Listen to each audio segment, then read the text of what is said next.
ഇപ്പൊ കുലിക്കല് ട്രെൻഡാണല്ലോ.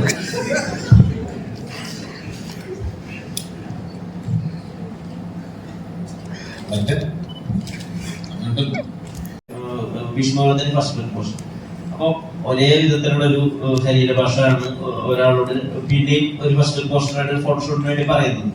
അപ്പോ ഈ ഭീഷ്മയ്ക്കുള്ള ഒരു മാസും ഇതിനകത്ത് വരുന്ന ഒരു മിസ്റ്ററി ആയിട്ടുള്ള ഒരു ചിരിയും ഉണ്ട്. ഇതൊക്കെ ഫീൽഡിൽ തന്നെ നമുക്ക് പറഞ്ഞിട്ട് അത് വരുന്നതാണ്. നമ്മളത് ഫസ്റ്റ് ഡേ ഷൂട്ടിന്റെ ദിവസം എടുത്തതാണ് first look poster skill. So അത് അരുണാണ് കോർഡിനേറ്റ് ചെയ്തത്. But we all have this idea ഇങ്ങനെയൊക്കെയാണ്. അപ്പൊ നമുക്ക് വന്നു, കുറെ സ്റ്റിൽസ് കുറെ പോസ്റ്റേഴ്സ് തന്നു, അതെടുത്തു. അതിൽ the best one we chose. അതാണ് പോസ്റ്ററായിട്ട് കാണുന്നത്. അതിനല്ലേ ഭീഷ്മയുടെ ഫസ്റ്റ് പോസ്റ്റർ ഓർമ്മയുണ്ട്?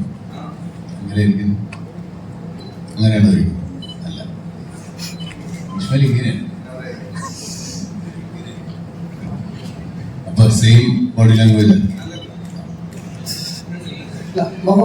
എന്നെ ചതിക്കരുത്. ഞാൻ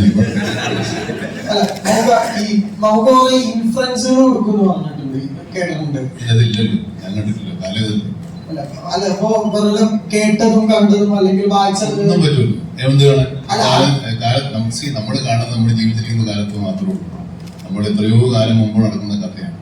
അപ്പൊ അതിനകത്ത് ഒബ്സർവേഷനും ഇൻഫറൻസും ഒന്നുമില്ല, സങ്കല്പം മാത്രമേ ഉള്ളൂ. ശൂന്യ ആകാശത്ത് നിന്ന് പിടിച്ചെടുക്കുന്ന എന്തെങ്കിലും ഉണ്ടെങ്കിലേ ഉള്ളൂ.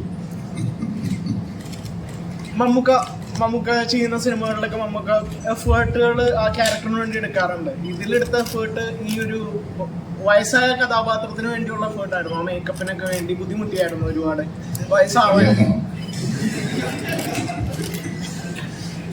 പെട്ടെടുക്കുന്ന സിനിമ കാണാം, കൊണ്ട് പോകുന്നില്ല.